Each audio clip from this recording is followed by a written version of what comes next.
صفا فاعوذ باللہ من شرور انفسنا ومن سیئات اعمالنا من يهد الله فلا مضل له ومن يضلل فلا هادي له واشهد ان لا اله الا الله وحده لا شريك له واشهد ان محمدا عبده ورسوله اما بعد فان خير الحديث كتاب الله وخير الهدي هدي محمد صلى الله عليه وسلم وشر الامور محدثاتها وكل محدثة بدعة وكل بدعة ضلالة وكل ضلالة في النار۔ اعوذ باللہ السمیع العلیم من الشیطان الرجیم من حمدہ ونفخہ ونفثہ۔ بسم اللہ الرحمن الرحیم۔ اللہم صلی علی محمد وعلی آل محمد کما صلیت علی ابراہیم وعلی آل ابراہیم انک حمید مجید۔ اللہم بارک علی محمد وعلی آل محمد کما بارکت علی ابراہیم وعلی آل ابراہیم انک حمید مجید۔ رب اشرح لی صدری ویسر لی امری واحلل عقدۃ من لسانی یفقہوا قولی رب زدنی علما۔ ما کان محمد ابا احد من رجالکم ولکن رسول اللہ وخاتم النبیین۔ اللہ رب العزت کے فضل و کرم سے معرفت رسالت کے عنوان سے رسالت کی جو آئینی حیثیت ہے اس کو ہم پڑھ رہے تھے۔ پچھلے درس میں نے آپ بھائیوں کے سامنے یہ گزارش رکھی تھی کہ رسول محض اللہ کے ایک پیغام رساں نہیں ہے کہ جو اللہ کا پیغام لے کر آئے اور یعنی ہمیں دے کر چلے گئے، بلکہ رسول کی جو حیثیت ہے وہ اس سے اوپر ہے۔ اللہ رب العزت نے اسے لوگوں کی ہدایت و تربیت کے لیے دنیا میں بھیجا ہے۔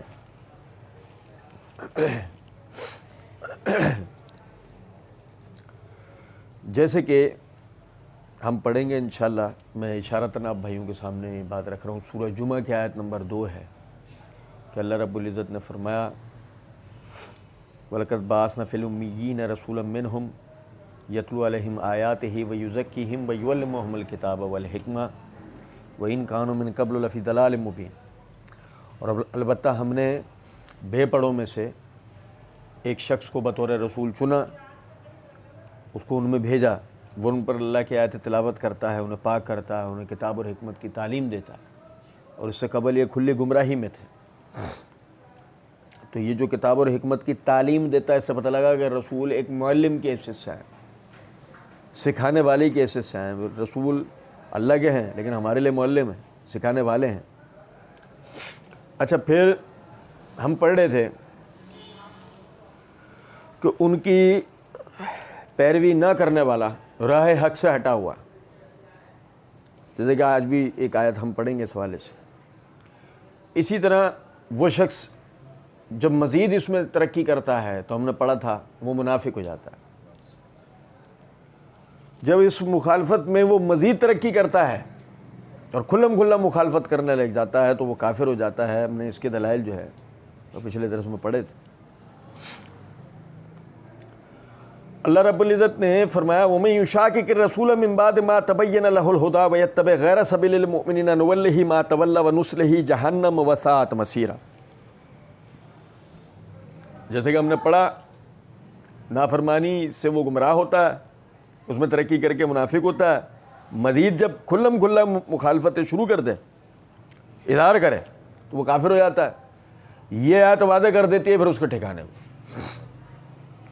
فرمایا وَمَن يُشَاقِقِ الرَّسُولَ مِن بَعْدِ مَا تَبَيَّنَ لَهُ الْهُدَىٰ کہ جو شخص رسول کی مخالفت کرے بعد اس کے کہ ہدایت واضح ہو گئی، وَيَتَّبِعْ غَيْرَ سَبِيلِ الْمُؤْمِنِينَ اور صحابہ کرام کے رستے کے علاوہ کسی اور رستے کی پیروی کرے، نُوَلِّهِ مَا تَوَلَّىٰ وہ جس طرف پھر رہا ہے ہم وہیں پھیر دیں گے، وَنُصْلِهِ جہنم اور اس کا ٹھکانہ جہنم بنا دیں گے، وَسَاءَتْ مَصِيرًا جو کہ بہت ہی برا ٹھکانہ ہے۔ اس آیت پہ کئی مقامات پر ہم نے اس آیت کی دیگر جو عنوانات ہیں ان کے اوپر بات کی۔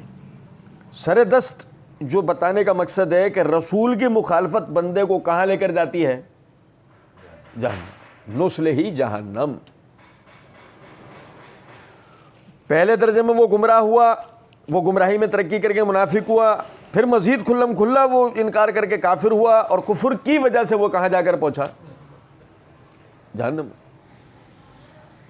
اور اگر پچھلا درس آپ بھائیوں کو یاد ہو کہ ہم نے اس کے اندر کوئی ایک مثال بھی ایسی نہیں پڑھی جس کا تعلق نماز، روزے، حج، زکوٰۃ سے. ہم نے تمام مثالیں وہ پڑھی جن کا تعلق معیشت اور معاشرت کے ساتھ ہے، یعنی کسی نہ کسی طرح وہ دنیا داری کے حساب سے ان کا معاملہ ہے. ہمارا تو معاملہ یہ ہے کہ ہم رسول کی مخالفت یہ سوچ کر لیتے ہیں کہ رسول کی پیروی دین کے اندر ہے، دنیا میں ہم آزاد رکھے گئے.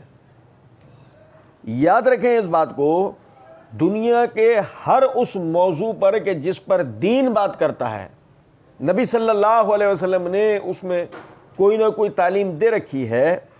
تو اس صورت میں اگر آپ نے جان بوجھ کر اس میں نبی صلی اللہ علیہ وسلم کی مخالفت کی، گو کہ بظاہر وہ دنیاوی معاملہ آپ کو نظر آ رہا ہے، لیکن وہ مخالفت کرنا آپ کے لیے عذاب کا باعث ہو سکتا ہے. تو اللہ رب العزت نے یہاں پر اس چیز کی وضاحت کر دی کہ اگر اس نے رسول سے منہ پھیرا، نسل ہی جہنم، ہم اس کا ٹھکانہ جہنم بنائیں گے. یہی وجہ ہے صحیح بخاری کتاب الاعتصام بالکتاب والسنہ کے اندر حدیث ہے، نبی صلی اللہ علیہ وسلم نے فرمایا کیا میں تمہیں ایسے شخص کے بارے میں نہ بتاؤں جو جنت میں جانا نہیں چاہتا. دیکھیں یہ اس کو سمجھے گا ذرا بات کو جو ہم پڑھ رہے ہیں. آپ نے سوال یہ کیا ہے، آپ نے صحابہ سے یہ فرمایا ہے کہ کیا میں تمہیں ایسے شخص کی خبر نہ دوں جو جنت میں جانا نہیں چاہتا. اب دیکھیں جو شخص بھی جنت کے بارے میں تھوڑی بہت بھی تعارف رکھتا، مطلب جنت کا تھوڑا بہت تعارف بھی رکھتا ہے، اگر آپ اس سے پوچھیں کہ بھائی کیا آپ جنت میں جانا نہیں چاہتے، وہ کبھی بھی نہیں کہے گا کہ نہیں. جنت وہ جگہ ہے کہ جو جنت کے بارے میں معمولی سا تعارف بھی جانتا ہو، وہ ہمیشہ یہی چاہے گا کہ میں مرتے ہی جنت میں پہنچوں. تو ایسا کون بدبخت ہو سکتا ہے کہ جو جنت میں جانے سے انکار کرے کہ مجھے جنت میں نہیں جانا. صحابہ کرام رضوان اللہ علیہ مجمعین نے حیرت سے سوال کیا، اللہ کے رسول ایسا کون ہو سکتا ہے جو جنت میں جانے سے انکار کرے؟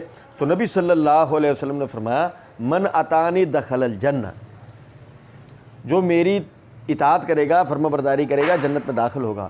ومن عصانی فقد ابا، جو میری مخالفت کرے گا وہ جانے سے انکار کر رہا ہے. جبھی تو مخالفت کر رہا ہے. جنت کا راستہ ہے ہی نبی صلی اللہ علیہ وسلم کا راستہ. اب اگر ایک آدمی نبی صلی اللہ علیہ وسلم کی مخالفت کر رہا ہو اور وہ یہ کہہ رہا ہوں میں جنت میں جانا چاہتا ہوں، تو یہ کیسے ممکن ہے؟ اگر وہ حقیقتاً جنت میں جانا چاہتا ہے تو وہ کسی حال میں نبی صلی اللہ علیہ وسلم کو مخالف نہیں جا سکتا.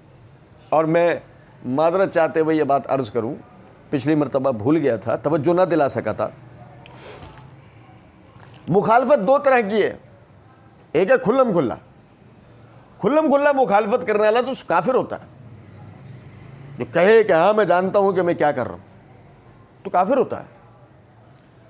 لیکن جو آدمی جانتے پوچھتے مخالفت نہیں کر رہا، وہ کسی کے ڈر کی وجہ سے، کوئی شرعی عذر نہیں، بغیر کسی شرعی عذر، چاہے پھر ہیلے بہانے کتنی، اور وہ نبی صلی اللہ علیہ وسلم کی مخالفت کر رہا ہے، وہ لازمی وہ شخص آپ کی مخالفت کر کے جنت میں جانے سے انکار کر. اچھا دیکھیں اسی طرح سورہ نساء کی آیت نمبر 59 اللہ رب العزت نے فرمایا یا ایھا الذین آمنوا اطیعوا اللہ و اطیعوا الرسول و اولی الامر منکم، اے ایمان والو اللہ کی فرما برداری کرو، اللہ کے رسول کی فرما برداری کرو، اور وہ جو تم میں صاحب حکم ہے. فَإِن تَنَازَعْتُمْ فِي شَيْءٍ فَرُدُّوهُ إِلَى اللَّهِ وَرَسُولِهِ، جب تم میں کسی بات میں اختلاف ہو جائے تو اسے اللہ اور اس کے رسول کی طرف لے جاؤ. ان کنتم تؤمنون باللہ والیوم الآخر، اگرچہ تم اللہ اور روز آخرت پہ ایمان رکھتے ہو. ذالک خیر و احسن تعبیر، یہ سب سے بہترین اور انجام کے لیے سیدھا طریقہ ہے. اب آپ دیکھیں سب سے پہلے تو کہ صحیح بخاری کے اندر، یہ میرے ہاتھ میں صحیح بخاری ہے، کتاب الاحکام ہے، اس کی جلد نمبر 8 کا صفحہ نمبر 418 419 ہے. امام بخاری رحمۃ اللہ علیہ نے اس حدیث کو باب السمع و طاعت للامام ما لم تکن معصیۃ، اس کے تحت حدیث نمبر 7145 کے تحت ذکر کیا ہے۔ امیر المومنین سیدنا علی بن ابی طالب رضی اللہ تعالیٰ عنہ فرماتے ہیں کہ نبی صلی اللہ علیہ وسلم نے ایک دستہ بھیجا اور انصار میں سے ایک شخص کو اس کے اوپر امیر مقرر کیا اور سب لوگوں کو حکم دیا کہ اس امیر کی فرما برداری کریں۔ پھر امیر لشکر کے لوگوں پر کسی وجہ سے غصہ ہوئے اور کہا کیا نبی کریم صلی اللہ علیہ وسلم نے تمہیں میری فرما برداری کا حکم نہیں دیا؟ لوگوں نے کہا ضرور دیا۔ اس پر انہوں نے کہا میں تمہیں حکم دیتا ہوں لکڑیاں جمع کرو اور اس سے آگ جلاؤ اور اس میں کود پڑو۔ لکڑیاں جمع کرو، اس میں آگ جلاؤ اور اس میں کود پڑو۔ لوگوں نے لکڑیاں جمع کی، آگ جلائی، جب کودنا چاہا تو ایک دوسرے کو لوگ دیکھنے لگے۔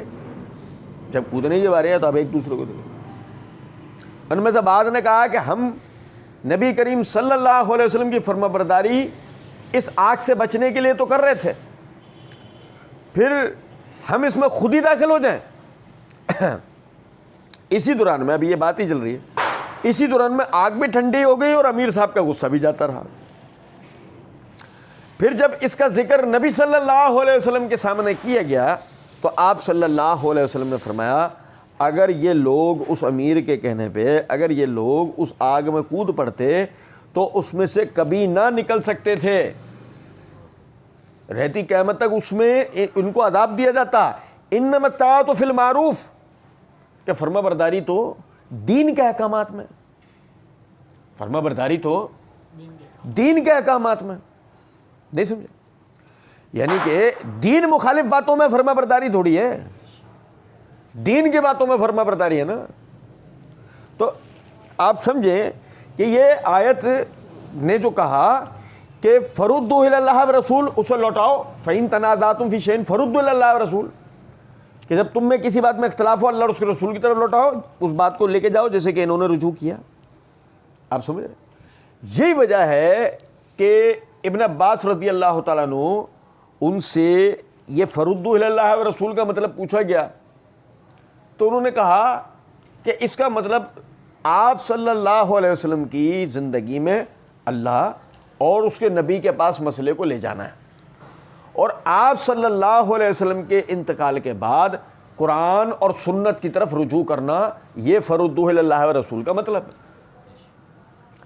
اب بات کو سمجھیں کہ اللہ کہہ رہا ہے یا ایھا الذین آمنوا، اے وہ لوگ جو ایمان کے دعوے دار ہو۔ بات تو یہ ہے نا، ہر شخص ہم میں سے اس بات کا دعوے دار ہے میں مسلمان ہوں۔ تو اگر آپ مسلمان ہیں تو طریقہ یہ ہے اطیعوا اللہ و اطیعوا الرسول، فرما برداری کریں اللہ کی، فرما برداری کریں رسول کی، وَأُولِي الْأَمْرِ مِنْكُمْ، اور جو تم میں سے صاحب حکم ہیں۔ میں نے صحابہ اکرام بحیثیت حکمران امت اس عنوان سے اس بات کی وضاحت کی تھی کہ اُولِي الْأَمْرِ مِنْكُمْ سے مراد کیا ہے، سے مراد کون لوگ ہیں؟ اُولِي الْأَمْرِ مِنْكُمْ اس کی تفسیر میں دو قول ہیں، پہلا صاحب حکم خلیفۃ المسلمین، دوسرا صاحب حکم یعنی وقت کا سب سے بڑا مفتی مجتہد۔ اُولِي الْأَمْرِ مِنْكُمْ جمع کا صیغہ جو اس بات کی دلیل ہے کہ اس میں ایک فرد واحد کی اطاعت کا ذکر نہیں ہے، خلفاء راشدین سب کی اطاعت ہوگی اور ائمہ مجتہدین سب کی اطاعت و فرما برداری ہوگی۔ فَإِن تَنَازَعْتُمْ فِي شَيْءٍ فَرُدُّوهُ إِلَى اللَّهِ وَرَسُولِهِ إِن كُنتُمْ تُؤْمِنُونَ بِاللَّهِ وَالْيَوْمِ الْآخِرِ، پھر اگر تم میں اختلاف ہو جائے اس کا مطلب اختلاف ناگزیر ہے، فطری ہے۔ یہ جو ہمارے یہاں چوچلا لڑائی آتا ہے نا، کیوں فرقہ واری، ارے بھائی اختلاف تو تعبیر میں بھی ہو جاتا ہے۔ ایک جملہ جو ہے نا، ایک جملہ زید دروازے سے آیا، دروازے سے آیا زید، دونوں جملوں میں کیا فرق ہے؟ زید دروازے سے آیا، دروازے سے آیا زید، ان دو جملوں میں معنی کے اعتبار سے کیا فرق ہے؟ ترتیب کے اعتبار سے فرق ہے، بس معنی مفہوم ایک ہی نکل کے آئے گا، زید دروازے سے آیا، دروازے سے آیا زید، ایک میں محاورہ بدلا ہوا ہے، ایک میں ہماری اردو محاورے کے مطابق ہے، بس معنی ایک ہی۔ اب مثال کے طور پر تعبیر، ترجمے، تفسیر تشریح میں فقہاء، علماء، صحابہ میں، تابعین میں اگر کسی قسم کا اختلاف واقع ہو جائے تو اس کو فرقہ واریت نہیں کہتے ہیں، فرقہ واریت کہتے ہیں اندھے بہرے لنگڑے لولے ہو کر کسی بندے سے چپک جانا، وہ جو کہہ دے یا کر کے دکھا دے آنکھ بند کر کے اس کو تسلیم کر لینا، اور پھر امت میں دیگر کوئی اگر اس کے خلاف لا قرآن اور حدیث سے دلائل قائم کر لے اس کی طرف کان بھی نہ دھرنا، بلکہ اس کے بیان کردہ دلائل کو غلط سمجھنا، اس کے بیان کردہ دلائل کو بغیر تحقیق ضعیف سمجھنا، منسوخ سمجھنا، متروک سمجھنا، یا اور کوئی بہانے تراش لینا پر کسی طرح بھی ان کو جھٹلا دینا، اس سے بس چمٹے رہنا۔ فرقہ واریت تو یہ ہوگی نا کہ وہ اپنے فرقے سے کتاب و سنت پہ آنے کو راضی نہیں۔ تنازع ہونا، اختلاف ہونا یہ فطری ہے، یہ ہو سکتا، جبھی تو اللہ نے کہا فَإِن تَنَازَعْتُمْ، پھر اگر تم میں اختلاف ہو جائے فِي شَيْءٍ، کسی بات، فَرُدُّوهُ إِلَى اللَّهِ وَرَسُولِهِ، لیکن اختلاف فطری ہے، اختلاف کو اختلاف رکھنا یہ فطری نہیں ہے، کیونکہ آیت کا اگلا حصہ اختلاف کو رفع کرنے کی طرف توجہ دلا کے اختتام آیت کا یہ ہے ذَلِكَ خَيْرٌ وَأَحْسَنُ تَأْوِيلًا، یہ تمہارے لیے بہتر اور انجام کے لیے سیدھا طریقہ ہے۔ اختلاف کو اختلاف رہنے دینا، ہمارے ہاں تو ایسا ہے، آپ کے ہاں ایسا ہے۔ اختلاف کو اختلاف رہنے نہیں دینا، اختلاف کو رفع کرنا، ختم کرنا۔ طریقہ فَرُدُّوا إِلَى اللَّهِ وَرَسُولِهِ إِن كُنتُمْ تُؤْمِنُونَ بِاللَّهِ وَالْيَوْمِ الْآخِرِ۔ اب دیکھیں کہ اللہ تک تو کوئی لے جا ہی نہیں سکتا، لازماً رسول تک لے جانا پڑے گا نا، نہیں سمجھے بات؟ تو اصل میں اختلاف کے حل میں بھی اتھارٹی کون نکلے؟ محمد الرسول اللہ صلی اللہ علیہ وسلم۔ تو عرض کرنے کا مطلب ہے رسول کی حیثیت محض ایک میسنجر کی نہیں، بلکہ رسول کی آئینی حیثیت۔ رسول کا قول فیصل ہے، رسول کا قول فیصلہ کرنے والا ہے، اختلافات کا حل کرنے والا ہے۔ اگر ہم تنازع اور اختلاف کے وقت میں نبی صلی اللہ علیہ وسلم کی طرف رجوع نہیں کریں، بیسیوں کسی باتوں کی طرف رجوع کر لیں، مسئلے کا حل ہو سکتا؟ مسئلے کا حل نہیں ہو سکتا۔ پھر اللہ نے ایک اور بات کی، ان کنتم تؤمنون باللہ والیوم الآخر، ان کنتم تؤمنون باللہ والیوم الآخر، یہ تم نے کرنا ہے، اگر سے تم اللہ اور روز آخرت پہ ایمان رکھتے ہو، یہ تمہیں کرنا پڑے گا۔ پتہ یہ لگا اطاعت اور اختلاف کا حل، فرما برداری اور اختلاف کا حل کرنا، ان کنتم تؤمنون باللہ والیوم الآخر، یہ تمہیں کرنا پڑے گا اللہ اور روز آخرت پہ اگر تم ایمان رکھتے ہو۔ اطاعت کو چھوڑ کے، فرما برداری کو چھوڑ کے، اختلاف کو ہمیشہ اختلاف رکھ کے آپ اللہ اس کے رسول پہ ایمان لانے کا دعویٰ کریں، نہیں، آپ کا دعویٰ بے بنیاد ہے۔ اللہ نے فرمایا ذَلِكَ خَيْرٌ وَأَحْسَنُ تَأْوِيلًا، یہی تمہارے لیے بہتر انجام کے لیے سیدھا طریقہ ہے۔ جیسے کہ دیکھو وہ صحابہ کرام رضوان اللہ علیہم اجمعین، انہوں نے آ کر مدینے میں نبی صلی اللہ علیہ وسلم سے مسئلہ پوچھا کہ حضرت امیر صاحب تو ہمیں کہہ رہے تھے آگ میں کچھ اور دیکھیں، یہاں میں آپ کو ایک اور بات بتاتا ہوں، امیر مقرر کردہ کس کے ہیں؟ محمد الرسول اللہ صلی اللہ علیہ وسلم۔ یہ کوئی ایسا نہیں کہ ہمارے آپ کے کسی کے بنائے ہوئے امیر ہیں۔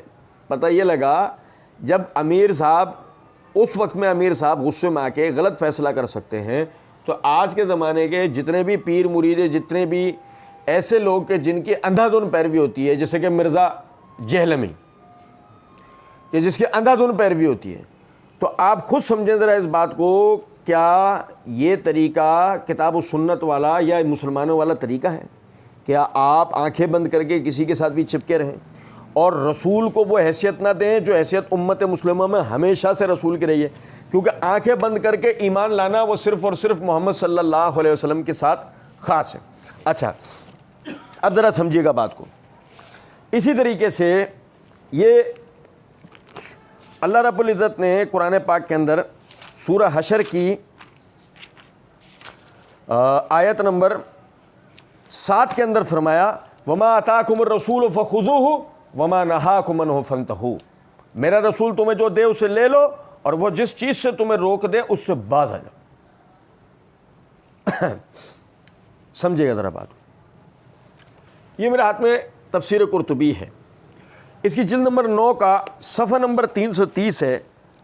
امام قرطبی رحمۃ اللہ علیہ وہ کہتے ہیں وَمَا آتَاكُمُ الرَّسُولُ فَخُذُوهُ وَمَا نَهَاكُمْ عَنْهُ فَانْتَهُوا، یہ ارشاد اس امر کو ثابت کرتا ہے کہ نبی کریم صلی اللہ علیہ وسلم نے جس چیز کا حکم دیا وہ اللہ تعالیٰ کی جانب سے حکم ہے، وہ اللہ تعالیٰ کی جانب سے، رسول کی آئینی حیثیت، رسول کا فیصلہ اللہ کا فیصلہ۔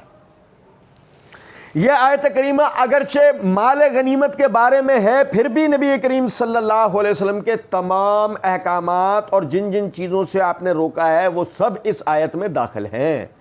حضرت حکم بن عمیر جو کہ ایک صحابی تھے، انہوں نے کہا کہ نبی صلی اللہ علیہ وسلم نے ارشاد فرمایا یہ قرآن اس کے لیے سخت مشکل ہے جو اسے ترک کرے، اور جو اس کی پیروی کرے اور اس کی طلب کرے اس کے لیے بہت آسان ہے۔ اور میری حدیث بھی مشکل ہے، جس نے میری حدیث کو مضبوطی سے پکڑا اور اسے یاد رکھا تو وہ قرآن کے ساتھ نجات پا گیا، اور جس نے قرآن اور میری حدیث کے بارے میں سستی کی تو وہ دنیا اور آخرت میں نقصان میں رہا۔ تمہیں یہ حکم دیا گیا ہے کہ میرے قول کو مضبوطی سے پکڑو، میرے حکم کی محافظت کرو اور میری سنت کی اتباع کرو۔ جو میرے قول پر راضی ہوا وہ قرآن پر راضی ہوا، جس نے میرے قول کا مذاق اڑایا تو اس نے قرآن کا مذاق اڑایا۔ پھر آپ نے آیت پڑھی وما آتاکم الرسول فخذوہ وما نہاکم عنہ فانتہوا۔ قطع نظر اس روایت کی صحت یا ضعف کے، بتانا مقصود صرف اتنا ہے کہ امام قرطبی رحمۃ اللہ علیہ وما آتاکم الرسول فخذوہ وما نہاکم عنہ فانتہوا میں ما یہ عموم کا یعنی کہ صیغہ ہے، اس سے استدلال کرتے ہوئے توجہ دلا رہے ہیں کہ یہ تمام قسم کے بیان کردہ احکامات و نواہی کے لیے، یعنی کہ نبی صلی اللہ علیہ وسلم نے جن چیزوں کو کرنے کا حکم دیا وہ سب اس میں داخل ہیں، جن چیزوں سے روکا وہ سب اس میں آئیں گے۔ اللہ نے کہتے ہیں رسول تمہیں جو سے لے لو، رسول جس سے روکو سو بعد آ جاؤ، اس میں پھر آگے وہ کہتے ہیں کہ عبداللہ ابن مسعود، اچھا پھر بلکہ اس کو پڑھنے سے پہلے میں آپ کو ایک نقطے کی طرف توجہ دلاتا ہوں۔ ہو سکتا ہے کہ کسی کہ نہیں بھائی یہ تو وہی بات ہے، بابوں کی پیروی کر رہے ہو تم، جنگلیوں کا ٹولہ۔ سنیں ذرا بات کو، یہ میرے ہاتھ میں صحیح مسلم ہے، اس کی جلد نمبر 6 کا صفحہ نمبر 483 ہے، اور کتاب اللباس و زینہ ہے، ٹھیک ہے۔ اس پہ باب قائم کیا، باب التحریم فعل الواصلہ والمتوسلہ والواشمہ والمستوشمہ والنامسہ والمتنمسہ والمتفلجات ومغیرات والمغیرات خلق اللہ۔ اس باب کے تحت یہ حدیث نمبر 5458 ہے۔ عبداللہ ابن مسعود رضی اللہ تعالیٰ عنہ وہ بیان کرتے ہیں کہ یہ جو ٹیٹو بنواتے ہیں نا، ٹیٹو یہ بنوانا حرام ہے۔ ہم انشاءاللہ اس کے اوپر ایک تفصیلی ویڈیو انشاءاللہ بنائیں گے۔ عبداللہ ابن مسعود رضی اللہ تعالیٰ عنہ فرماتے ہیں کہ یہ ٹیٹو بنانے والے یعنی بنانے والیاں جو بناتی ہیں اور بنوانے والیاں جو بنواتی ہیں، بالوں کو نوچنے والے اور نچوانے والیاں، آئی بروز بنائی جاتی ہیں، بالوں کو نوچنے والیاں نچوانے والیاں، اور خوبصورتی کے لیے دانتوں کو کشادہ کرنے والیاں۔ یہ دانت آپس میں ملے چوڑے دانت ہوں، ان کے بیچ میں خلا ڈال کے، وہ نہیں وائر ڈال کے ان کو کھینچ کے بیچ میں خلا کر لیتے ہیں۔ خوبصورتی کے لیے دانتوں کو کشادہ کرنے والیوں اور اللہ کی خلقت میں تبدیلی کرنے والیوں پر اللہ کی لعنت ہے۔ اب اللہ کی یہ عمومی آپ نے کہہ دیا کہ جسم میں جس طرح کی بھی ایسی تبدیلی کروائے کہ جو تبدیلی اس کی خلق کو ہی بدل دے، جیسے پلاسٹک سرجری، جلے ہوئے کی پلاسٹک سرجری بالکل جائز ہے، کیونکہ وہ اس کی اصل پہ لا رہے ہوتے ہیں، اس کو اسی کی تصویر کو سامنے رکھ کے وہ اس کی اصل پہ لا رہے ہوتے ہیں، وہ پلاسٹک سرجری بالکل جائز۔ اس پہ انشاءاللہ ہم تفصیلاً بات کریں، لیکن ایسی پلاسٹک سرجری کہ اپنا حلیہ ہی بدلوا لینا، بات سمجھ رہے، تو یہ جائز نہیں ہے۔ تو فرمایا کہ گودنے والیوں یعنی کہ یہ ٹیٹو بنانے والیاں اور بنوانے والیاں، بالوں کو نوچنے والیاں، نچوانے والیاں، خوبصورتی کے دانتوں کو تراشنے والے اور اللہ کی خلقت میں تبدیلی کرنے والیوں پر اللہ کی لعنت ہے۔ یہ حدیث بنو اسد کی ایک عورت تک پہنچی جس کو ام یعقوب کہا جاتا تھا، وہ قرآن مجید کی عالمہ فاضلہ تھی۔ اس نے حضرت ابن مسعود رضی اللہ عنہ کے پاس آ کر کہا میرے پاس آپ کی روایت کردہ ایک حدیث پہنچی ہے، آپ نے گودنے والے اور گدوانے والی، بال نوچنے والے اور خوبصورتی کے لیے دانتوں کو کشادہ کرنے والے اور اللہ کی خلقت کو تبدیل کرنے والوں پر لعنت کی۔ یہ عبداللہ ابن مسعود رضی اللہ عنہ نے فرمایا میں اس پر کیوں لعنت نہ کروں جس پر رسول اللہ صلی اللہ علیہ وسلم نے لعنت کی ہے؟ تو اس عورت نے کہا میں نے تو پورا قرآن مجید پڑھا ہے، میں نے تو اس میں یہ لعنت نہیں دیکھی۔ عبداللہ ابن مسعود رضی اللہ عنہ نے کہا میں اس پہ لعنت کیوں نہ کروں جس پر رسول اللہ صلی اللہ علیہ وسلم نے لعنت کی، حالانکہ وہ لعنت اللہ کی کتاب میں ہے، حالانکہ وہ لعنت اللہ کی کتاب میں ہے۔ وہ عورت کہنے لگی میں نے تو اللہ کا پورا قرآن پڑھا ہوا، اس میں تو کہیں اس لعنت، میں نے تو کوئی ایسی لعنت کا ذکر نہیں دیکھا۔ تو عبداللہ ابن مسعود رضی اللہ تعالیٰ عنہ نے فرمایا کہ اگر تو نے قرآن پڑھا ہوتا حقیقت میں تو اس میں لکھا ہوا پاتی وما آتاکم الرسول فخذوہ وما نہاکم عنہ فانتہوا، میرے رسول تمہیں جو دے اسے لے لو، جس چیز سے روکے اس سے رک جاؤ۔ تو نبی صلی اللہ علیہ وسلم نے یعنی جن باتوں کا کرنے کا حکم دیا ہے وہ ہمیں اختیار کرنا ہے، جن سے انہوں نے روکا ہمیں اس سے باز آ جانا ہے۔ اچھا اب آپ دیکھیں ذرا، سمجھے اس بات کو۔ عبداللہ ابن مسعود رضی اللہ تعالیٰ عنہ نے اس آیت سے مراد صرف مال غنیمت کی تقسیم کو لیا ہے، اور عبداللہ ابن مسعود کوئی بابے ہیں؟ نہیں سمجھے کچھ بات کو، صحابی رسول ہے نا، ایسے صحابی رسول ہیں کہ جن کے لیے صحیح بخاری کتاب تفسیر القرآن کے اندر حدیث ہے کہ نبی صلی اللہ علیہ وسلم نے فرمایا تم میں سے جو شخص بھی قرآن سیکھنا چاہتا ہو ابن ام عبد سے ملے۔ ابن ام عبد کنیت ہے عبداللہ ابن مسعود رضی اللہ عنہ، یعنی کہ ان کے قرآن سیکھنے کی سند کس سے، قرآن سکھانے کی سند کس سے آتی ہے؟ ان کو قرآن سکھانے کی اجازت نبی صلی اللہ علیہ وسلم سے ملی ہے۔ وہ تفسیر کرتے ہوئے بتا رہے ہیں ما آتاکم الرسول فخذوہ، یہ عام ہے، اس میں صرف مال غنیمت داخل نہیں ہے۔ اور یہ اگر عام ہے تو پھر آیت کا اگلا حصہ واضح کر دیتا ہے، اللہ کہتا ہے واتقوا اللہ ان اللہ شدید العقاب، اور اللہ سے ڈرو بے شک اللہ کی پکڑ سب سے سخت ہے۔ یعنی رسول کا دیا نہ لیا، رسول کے روکے ہوئے سے نہ باز آیا تو اللہ کے عذاب کی پکڑ میں آ کے رہے گا۔ آپ سمجھیں اس سے ثابت ہوا کہ رسول خود اپنی ذات میں اتھارٹی ہیں، رسول خود اپنی ذات میں۔ اب دیکھیں میں تفسیر کے جس مقام سے پڑھ رہا تھا نا، تفسیر قرطبی جلد نمبر 9 کا صفحہ نمبر 330، وہ عبداللہ ابن مسعود رضی اللہ تعالیٰ عنہ سے دوسری روایت امام قرطبی رحمۃ اللہ علیہ لے کے آئے ہیں کہ وہ ایک مجرم سے ملے جس کے جسم پر کپڑے تھے، تو عبداللہ ابن مسعود رضی اللہ تعالیٰ نے کہا یہ کپڑے اتار دو۔ اس آدمی نے عرض کیا کیا تم اس کی تصدیق کے لیے مجھ پر اللہ کی کتاب سے کوئی آیت پڑھ سکتے ہو؟ تو عبداللہ ابن مسعود رضی اللہ تعالیٰ عنہ کا فرمایا ہاں کیوں نہیں، وما آتاکم الرسول فخذوہ وما نہاکم عنہ فانتہوا۔ سمجھے،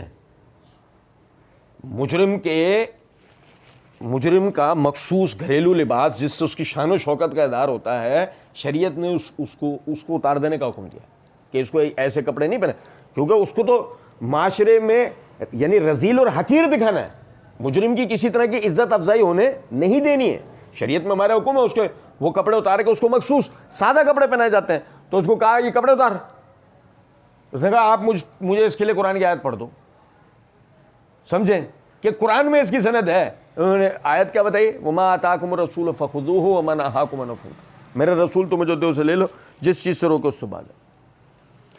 تو یعنی کہ باقاعدہ نبی صلی اللہ علیہ وسلم وہ اتھارٹی ہیں۔ اور دیکھیں سمجھے ذرا بات کو، بدقسمتی یہ ہے کہ اسی کو نہ سمجھنے کا سب سے بڑا نقصان یہ ہوتا ہے، ہمارے ہاں بہت سے لوگ ایسے ہیں جو قرآن اور حدیث کو دو الگ چیزیں سمجھتے ہیں۔ میں نے اللہ رب العزت کے فضل و کرم سے معرفت الصحابہ و اہل بیت سیریز میں صحابہ کے باہمی اختلافات میں تحقیق کے طریقہ اس عنوان سے یہ نقطہ سمجھایا تھا، حدیث اور قرآن ایک چیز ہے، اور اللہ نے کبھی توفیق دی انشاءاللہ اس پہ بہت تفصیلاً انشاءاللہ جلد بات کریں گے۔ دیکھیں سمجھیں، اللہ رب العزت نے سورہ نحل کی آیت نمبر 44 کے اندر فرمایا بالبینات والزبر، بالبینات والزبر، روشن نشانیوں اور دلائل کے ساتھ بھیجا گیا۔ کون؟ محمد الرسول اللہ صلی اللہ علیہ وسلم۔ روشن نشانیوں یعنی معجزات اور دلائل یعنی قرآن و احادیث کے ساتھ بھیجا گیا۔ وَأَنزَلْنَا إِلَيْكَ الذِّكْرَ، اور یہ نصیحت تم پہ نازل کی ہے اے نبی صلی اللہ علیہ وسلم، آپ پہ نازل کی ہے، لِتُبَيِّنَ لِلنَّاسِ، تاکہ آپ لوگوں کے لیے اسے واضح کریں، آپ لوگوں کے لیے اس کو مَا نُزِّلَ إِلَيْهِمْ، کیا کچھ ان پہ اترا، کیا کچھ ان پہ اترا ہے، انہیں پتہ لگے۔ آپ سمجھو، یہ میرے ہاتھ میں تفسیر قرطبی ہے، اس کی جلد نمبر 5 کا صفحہ نمبر ہے 518۔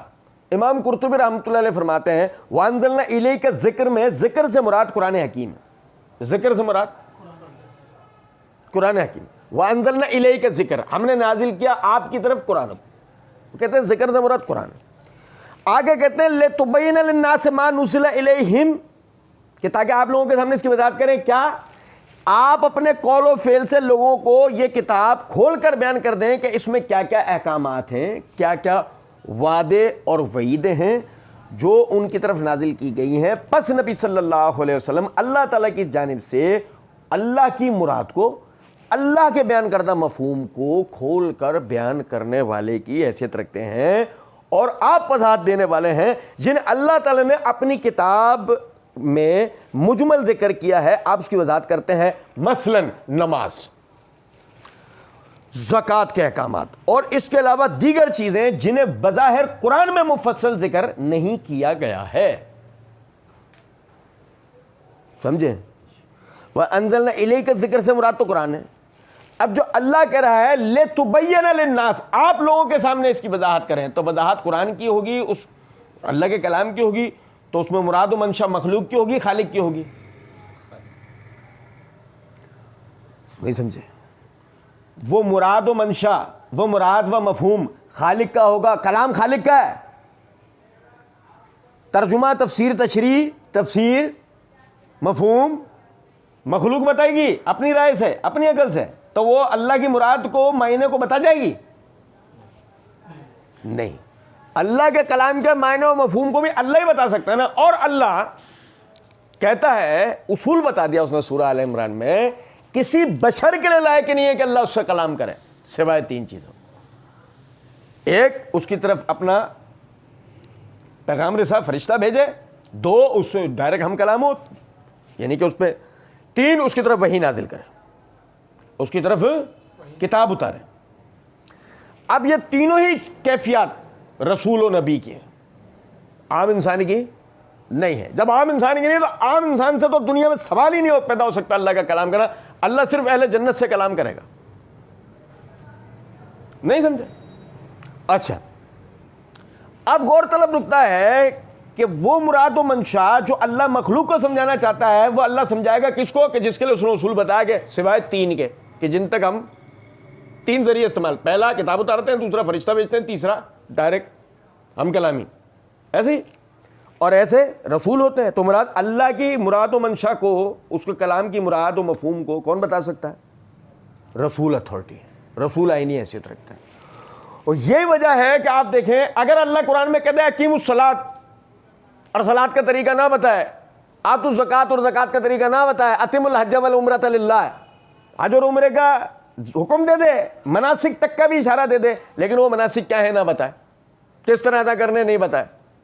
بھائی میرے پیارے، تو کوئی مسئلہ ہی نہیں ہے نا، کیونکہ اس نے تو کہہ دیا نا لِتُبَيِّنَ لِلنَّاسِ مَا نُزِّلَ إِلَيْهِمْ، آپ لوگوں کے آگے وضاحت کریں کہ کیا اللہ نے ان کی طرف نازل کیا ہے. سمجھے؟ اسی لیے وہ کہتے ہیں کہ کتاب کے مجمل کو مفصل کر کے بیان کرنا اتھارٹی کس کی ہے. پھر مثال دی ہے جیسے کہ نماز اور زکوٰۃ وغیرہ یا دیگر چیزوں کے احکامات. اب دیکھیں غور طلب، یہی وجہ ہے کہ میرے ہاتھ میں جامع بیان العلم و فضل ہی ابن عبد البر رحمۃ اللہ علیہ کی، اس کے صفحہ نمبر 429 کے اوپر یہ حدیث نمبر جو ہے 2068 ہے. ابو نضرہ کہتے ہیں کہ عمران بن حسین رضی اللہ تعالیٰ عنہ سے ایک شخص نے کہا کہ یہ جو ظہر کی رکعتیں ہیں یہ قرآن میں کہاں لکھی ہیں؟ یہ ظہر کی رکعتیں قرآن میں کدھر لکھی ہیں؟ عمران بن حسین رضی اللہ عنہ نے کہا انکم رؤ احمقن، میں تجھے ایک بے وقوف آدمی دیکھ رہا ہوں، میں تجھے ایک بے وقوف آدمی دیکھ رہا ہوں، مجھے تو ایک بے وقوف آدمی لگتا ہے. اتجد فی کتاب اللہ الظہر اربعا لا تجہر فیہا بالقراءۃ ثم عدد علیہ الصلاۃ والزکوٰۃ ونحو ھذا، کیا تو اللہ کی کتاب کے اندر ظہر کی 4 رکعتیں قرأت آہستہ کرنی ہے بلند آواز سے، نماز کی کتنی تعداد، کتنی رکعتیں ہیں، زکوٰۃ کا طریقہ کیا ہے، ونحو ھذا، اور اسی طرح کے دیگر احکامات کی تفصیل جانتا ہے. ثم قال، پھر آپ نے فرمایا اتجد ھذا فی کتاب اللہ مفسرا، کیا کتاب اللہ کے اندر اس کی اپنی تفسیر ہے؟ نہیں سمجھے؟ اس سے سوال کیا اپنا ان کتاب اللہ اب ہم ھذا، کتاب اللہ تو اس حوالے سے مختصر ہے، یعنی قرآن تو اس حوالے سے مختصر ہے. وَإِنَّ السُّنَّةُ تُفَسِّرُ ذَلِكَ، اور سنت اس کی تفسیر کرتی ہے، سنت اس کی تفسیر کرتی ہے. رسول اتھارٹی ہے، رسول. اور معذرت کے ساتھ میرا بالکل بھی یہ کال پڑھنے کا ارادہ نہیں تھا، لیکن کیا ہے کہ ہمارے بھی پرویزیوں سے سانپ نیولے کی دشمنی ہے، اور جب تک انہیں چڑھانا دینا تو ہمیں بھی پھر مزہ نہیں آتا. روایت نمبر 2074 ہے. یحییٰ بن ابی کثیر الطائی، قاضی مصر، وہ کہتے ہیں السنۃ قاضیۃ علی کتاب ولیس الکتاب قاضیۃ علی السنہ. ادارۃ الاسلام گلبرگ لاہور میں دھماکہ، تمام منکرین حدیث مارے گئے. سنیں ذرا بات کو. امام یحییٰ بن ابی کثیر کہتے ہیں السنۃ قاضیۃ علی الکتاب، سنت فیصلہ کرتی ہے کتاب کے اوپر. ولیس الکتاب قاضیۃ علی السنہ، علی السنہ، کہ کتاب جو ہے نا وہ فیصلہ نہیں کرتی سنت کے اوپر، سنت کتاب پہ فیصلہ کرتی ہے. بظاہر عجیب لگتی ہے بات، لیکن آپ اس بات کو سمجھیں، ہمیں تو پتہ ہی نہیں ہے نا اللہ نے کیا نازل کیا. ہمیں تو محمد صلی اللہ علیہ وسلم بتائیں گے تو پتہ لگے گا نا کہ یہ اللہ نے نازل کیا ہے. فرشتہ ہمارے ہم پہ تو نہیں لے کر آتا ہے، کس پہ لاتا ہے؟ رسول کی آئینی حیثیت ہے. اگر اس حیثیت کو تسلیم نہیں کیا گیا، آپ کے اقوال و افعال کو تسلیم نہیں کیا گیا، تو یہ چورن بیچنا بالکل غلط ہے کہ ہم تو اللہ کی کتاب پہ ایمان رکھتے ہیں. نہیں، یہ دھوکہ ہے. سنت کو چھوڑ کر کوئی آدمی بھی اللہ کی کتاب کے اوپر عمل کرنا تو دور کی بات ہے، ایمان بھی نہیں لا سکتا. یہی وجہ ہے کہ اس عنوان کی بس میں تو اختصار کے ساتھ آپ کے سامنے یہ بات رکھی ہیں. اس عنوان کی سب سے آخری اور سب سے فیصلہ کن بات آپ بھائیوں کے سامنے میں رکھ رہا ہوں. یہ میرے ہاتھ میں موطا امام مالک ہے، کتاب القدر ہے. امام مالک رحمۃ اللہ علیہ اسے باب النہی عن القول بالقدر کے تقدیر کے حوالے سے فضول بکواس بحثیں کرنا یہ مناسب نہیں ہے. اس کے تحت حدیث نمبر 685 کے تحت لے کر آئے ہیں کہ نبی صلی اللہ علیہ وسلم نے فرمایا ترکت فیکم امرین، ترکت فیکم امرین، امر فیصلہ، امرین تثنیہ کا صیغہ یعنی دو فیصلہ کرنے والے. امر حکم، امرین تثنیہ یعنی دو حکم کرنے والے. نہیں سمجھے کچھ بات؟ کتاب اللہ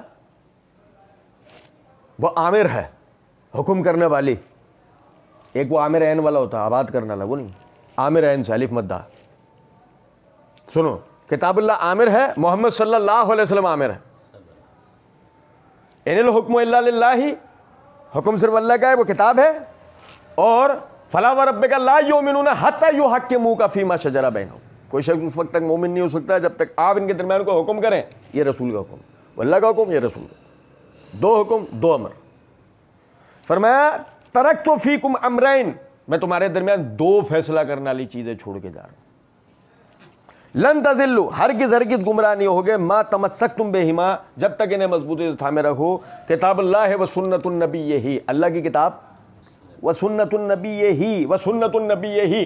اگر نبی صلی اللہ علیہ وسلم یوں بھی کہتے تھے و سنتی، بات جب بھی مکمل ہے. ترکت فیکم امرین، میں تم میں دو فیصلہ کرنے والی چیزیں چھوڑ کے جا رہا ہوں، کتاب اللہ فیصلہ کرنے والے، و سنتی اور میرا طریقہ. بات تو بالکل کلیئر. لیکن مسئلہ یہ ہے کہ رسول کی آئینی حیثیت اس لیے ہے کہ وہ نبی ہی اللہ کا نبی ہے. وہ پولس کی طرح یا غلام احمد قادیانی کی طرح خود ساختہ نبی نہیں ہے، خود سے گھڑا ہوا، خود سے بنا ہوا نبی.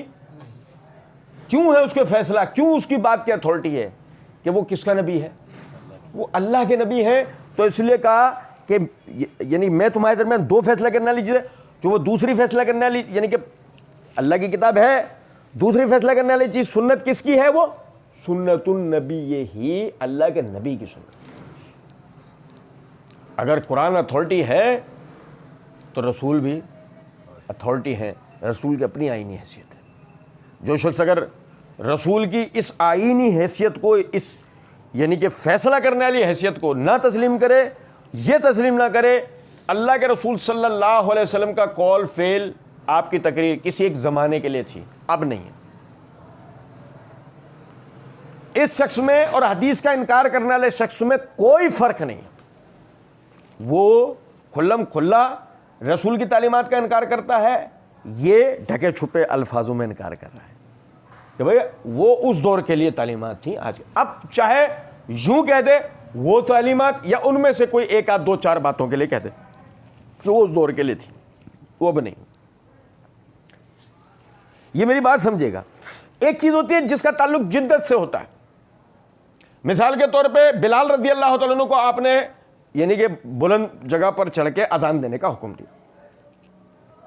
اب ہمارا مؤذن اسی سنت پہ عمل کرتے ہوئے بلند جگہ پر چڑھ کر اذان دے اور ساتھ میں مائک لگا لے، تو اسی سنت کی ترویج کر رہا ہے، اسی سنت کو یعنی اسی سنت کی وہ ترویج کر رہا ہے، ترقی دے رہا ہے جدت کے ساتھ۔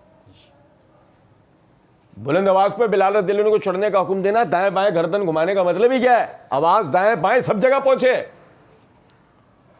تو جب اس نے مائک لگایا تو وہ اسپیکروں سے آواز سب جگہ جو مراد رسول تھی، جو مقصد رسول تھا وہ حاصل کرا اس نے جدت کے ساتھ۔ سمجھ رہے ہیں بات کو میری؟ یہ اگر یہاں اگر کوئی کہا نہیں مائک کے بغیر اذان دو تو یہ کہا جائے گا نہیں وہ ٹھیک ہے، اس دور کے لیے تھا، اب اللہ تعالیٰ نے ہمیں یہ صلاحیت دے دی نا، ہم آواز کو مزید آگے تک پہنچا سکتے ہیں، ہم اس کے لیے مائک اور اسپیکر استعمال کرتے ہیں۔ تو یہ آدمی جو ایسا کہہ رہا ہے بالکل صحیح کہہ رہا ہے، یہ اپنی جگہ صحیح، یہ کوئی خدا نہ خواستہ سنت کی مخالفت نہیں ہے، بلکہ سنت کی ترویج کا جدید طریقہ ہے۔ لیکن ایک آدمی یا تو انکار کر دے سیدھا، چھوڑو یار وہ تو ان کا عربوں کا طریقہ تھا، جیسے عیسائیوں کا طریقہ تھا وہ نکارہ بجاتے تھے، ایرانیوں کا طریقہ تھا وہ آگ جلاتے تھے، عربوں نے طریقہ نکالا تھا اپنی بات کا، اذان دیتے تھے۔ اگر ایسے کوئی آدمی کہتا ہے تو وہ توہین کر رہا ہے نبی صلی اللہ علیہ وسلم کی سنت کی، فرمان کے، آپ کے طریقے۔ تو اس بات کو سمجھے، رسول کی اپنی آئینی حیثیت ہے۔ کوئی کہے میں اللہ کی کتاب کو مانتا ہوں، بغیر رسول کو مانے کسی کا باپ نہیں مان سکتا اللہ کی کتاب۔ ہم تو چیلنج دیتے ہیں، کوئی ہمارے سامنے سادہ قرآن لے کر بیٹھے، الف لام میم ذالک الکتاب سے پڑھنا شروع کرے، یا جہاں سے اس کا دل کرے پڑھنا شروع کرے، اب بغیر احتمال نکلے ایک آیت کا ترجمہ ہمارے سامنے بیٹھ کے کوئی قرآن کا کر کے دکھا دے، بغیر نبی صلی اللہ علیہ وسلم کی احادیث لیے آپ قرآن کی کسی آیت کا معنی تک نہیں کر سکتے ہو۔ ایک آخری وسوسے کا جواب دے دیتا ہوں، کیوں مسئلہ ہے کہ ابلیس بھی دنیا میں فارغ تو نہیں پھر رہا نا، ظاہر ہے اس وقت ابلیس کے بھی کچھ کارندے کام پہ لگے ہوئے ہوں گے، کوئی سن رہے ہوں گے ان کے کہ وہ کوئی ایسی بات ملے ہم پروپیگنڈا کریں۔ ہمارے ہاں ابلیس کے لے پالک بیٹے مرزا محمد علی کے بعد سے، مرزا محمد علی جہلمی کے بعد سے یہ فتنہ بڑا چلتا ہے کہ اگر کتاب اللہ کی کتاب اور اس کے نبی کی سنت کی اہمیت و حیثیت کیا ہے اس کو بیان کرنے کے لیے اگر کوئی آدمی معطا امام مالک یا مستدرک یا حاکم یا جامع بیان العلم و فضل ہی، یہ کتاب السنہ امام لالکائی کی، ان سے اگر یہ حدیث پڑھ دیتا ہے جو میں معطا صاحب کو پڑھ کے بتا رہا ہوں، اگر وہ ان میں سے کسی کتاب سے بھی حدیث پڑھ دیتا ہے تو اس کے اوپر پھپتی یہ کسی جاتی ہے، تم وہ اہل بیت سے تمسک والی حدیث کو کیوں چھپاتے ہو؟ بس صحیح مسلم میں اس طرح بھی روایت موجود ہے نا، نبی صلی اللہ علیہ وسلم نے فرمایا میں تمہارے درمیان دو چیزیں چھوڑ کے جا رہا ہوں، تم ہرگز گمراہ نہیں ہوگے جب تک انہیں پکڑے رہوگے، ایک اللہ کی کتاب ہے اس میں ہدایت اور نور ہے، دوسرے میرے اہل بیت۔ میں تمہیں اپنے اہل بیت کے معاملے میں اللہ سے ڈرنے کا حکم دیتا ہوں، میں تمہیں اپنے اہل بیت کے معاملے میں اللہ سے ڈرنے کا حکم دیتا ہوں، میں تمہیں اپنے اہل بیت کے معاملے میں اللہ سے ڈرنے کا حکم دیتا ہوں۔ 3 دفعہ دوہرا کے آپ نے، اور کہتے ہیں تم اس حدیث کو کیوں نہیں مانتے؟ اب کوئی پوچھے اس بات کو کہ یہ سیم اس طرح کی بات ہے کہ ایک آدمی موسیٰ علیہ السلام کا فرعون کے سامنے کھڑے ہو کر اللہ کی دین کی دعوت کو بیان اور اس میں پھر وہ فرعون کی مخالفت کا جب بات چل نکلے اور کوئی اس کو بتا رہا ہو تو بیچ میں کوئی کود کے تم لوط علیہ السلام اور ان کی قوم جو ایک دوسرے کے مخالف کھڑے ہوئے تھے وہ کیوں نہیں بتاتے ہو؟ تو آدمی بولے گا بھائی تو اور تیرا فہم، ہاتھ جوڑے، کیونکہ اس کی وجہ یہ ہے کہ ایک بات کا موضوع کچھ اور ہے اور دوسری بات کا موضوع، ایک میں رسول کے اتھارٹی کی بات ہو رہی ہے، دوسری روایت کے اندر رسول کے گھرانے کے اتھارٹی کی بات ہو رہی ہے، اور ہم نے تو اللہ کا فضل و کرم سے پورا 1 سے 1.5 گھنٹے کا اس کے اوپر لیکچر ریکارڈ کرایا ہے، اہل بیت کون ہوتے ہیں، اس میں اہل بیت کون ہوتے ہیں، اہل بیت کا مقام و مرتبہ کیا ہے، ان کی دین میں حیثیت و اہمیت کیا ہے، ان کو نہ ماننے والے آدمی کے اوپر کیا حکم لگے گا، یہ ساری ہم نے تفصیل بیان کی۔ اور ہم تو کہتے ہیں کہ اگر اس کو کوئی آدمی سن لے تو اپنے دل پہ ہاتھ رکھ کے رکھے اور انصاف سے بتائے کہ کیا کوئی شخص اہل بیت کا چورن بیچنے والا اس حدیث کو پڑھنے والا ہے کہ میں تم میں اللہ کی کتاب اور اپنے اہل بیت چھوڑ کے جا رہا ہوں، اس کے بعد وہ اس طریقے سے اہل بیت کا بیان بھی کرتا ہے جیسے اللہ کا فضل و کرم سے اہل حدیث کرتے ہیں؟ بہرحال رسول کی اپنی آئینی حیثیت ہے، اس کو اس اعتبار سے تسلیم کرنا چاہیے۔ کوئی شخص بھی رسالت و نبوت کی جگہ لینا تو اپنی جگہ ہے، ہم انشاءاللہ ختم نبوت کے عنوان سے جب یہ پڑھیں گے نا موضوع، اللہ تعالیٰ توفیق دینے والا ہے، بہت زبردست ہے، انشاءاللہ ہم پڑھیں گے۔ میں صرف بتانا چاہ رہا ہوں نبوت و رسالت کا کوئی مقام لے یا نہ لے، لیکن جو رسول کی ایک یعنی حیثیت ہے، ایک مقام مرتبہ کہ رسول کا قول خود قول فیصل ہے، کوئی اس کے خلاف آ جائے اور کہے نہیں جی وہ اس دور کے لیے تھا یا ہم تسلیم نہیں کرتے، یہ قرآن کے خلاف ہے،